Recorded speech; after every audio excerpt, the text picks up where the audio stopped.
So, welcome to Mechanic. Thank This you is very your much. second time here, if I'm not wrong. Yes, this is my second time in Mechanic. And what are your impressions about this place and this festival? I love it. It's really one of my favorite places, actually. It's fantastic atmosphere, fantastic entourage, and of course, privilege of getting to know Emir Kusturica and spending some time together is really incredible. And making music also, sharing music in such a fantastic place. It's really something magical.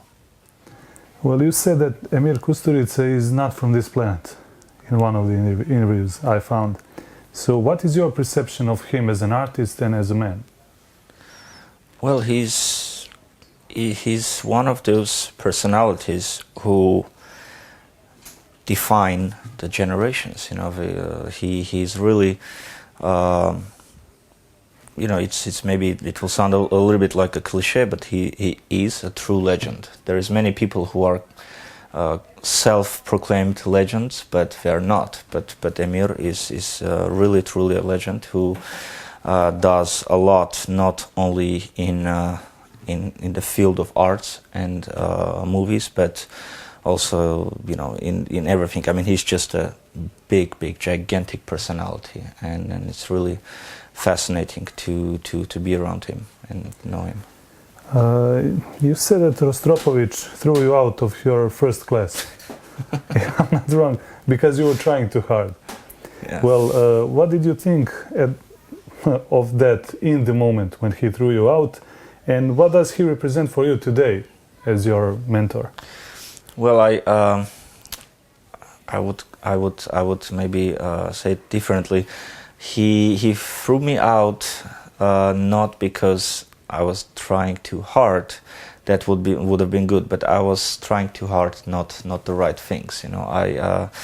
The main reason of the first lesson was to teach me, and the fact that he finished lesson before the time is to teach me that the music is not about yourself. Music is about if you play with an orchestra or with the piano, it's a cooperation. It's a collaboration. So concentrating as a soloist only on your part, it's never going to work. Music never benefits from that. And of course, I was young. I was passionate and 14 years old, and I didn't know that, and I'm very grateful to Rostropovich for his that lesson, which I learned hard way, but that's what I needed, and he knew that that's what I was needed. For me, Rostropovich is in my opinion, Rostropovich is probably one of if not the most important person in musical world of second half of 20th century, because what he have done on stage and off stage is really, I don't know examples of other musicians who did so much. I mean, most of the cello repertoire which we have written by Shostakovich, Prokofiev, Britten, Schnittke, Lutosławski, it's all because Rostropovich, because he was very persistent. If he wanted to do something, he would never give up till it's done.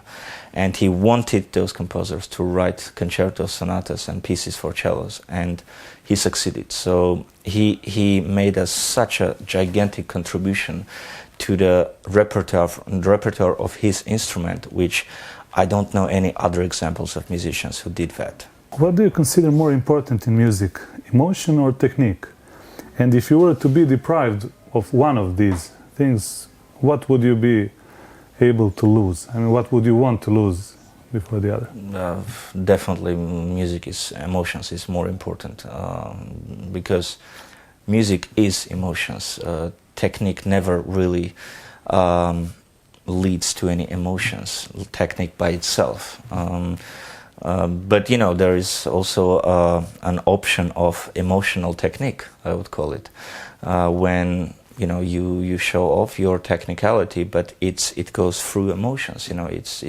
It's emotional, because these days there is many musicians who are technically very well equipped. So it's nothing unique about having good technique. Emotions, it's something which distinguishes a true musician from just an instrumentalist or a singer who does his job well.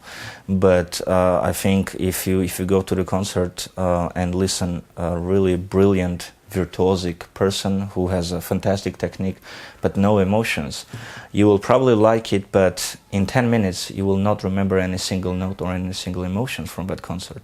But if you listen to the really emotional and deep musical performance, it stays with you for days, maybe months, maybe years, you know, and it changes you somehow inside. You said once that you don't feel safe anywhere, if I'm correct. I found that in one of your interviews.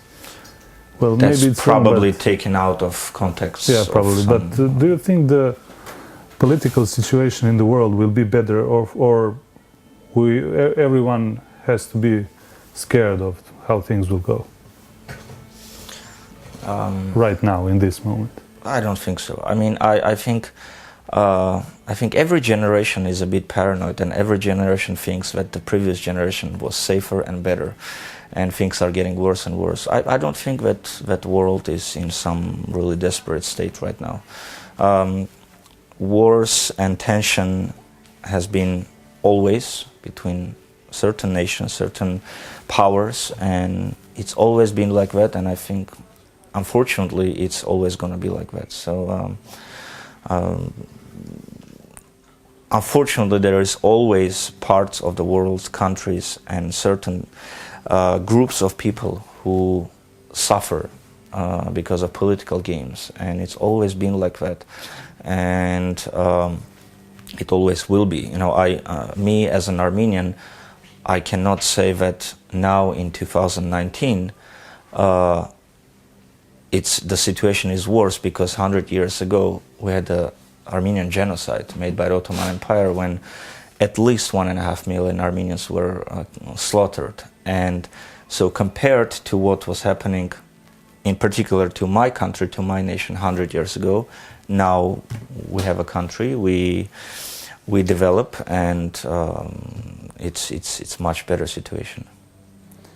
And the last one, what will be your repertoire here at Kustendorf Classic Festival? Well, here I'm actually very excited that we will premiere a double concerto written by my very good friend, a brilliant cellist, and I would say genius composer, Giovanni Sollima.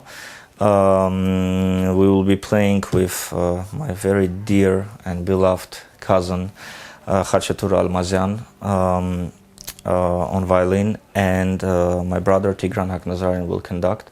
And I think it's really an incredible event that we are premiering that piece here in Mechadnik. Thank you for your time.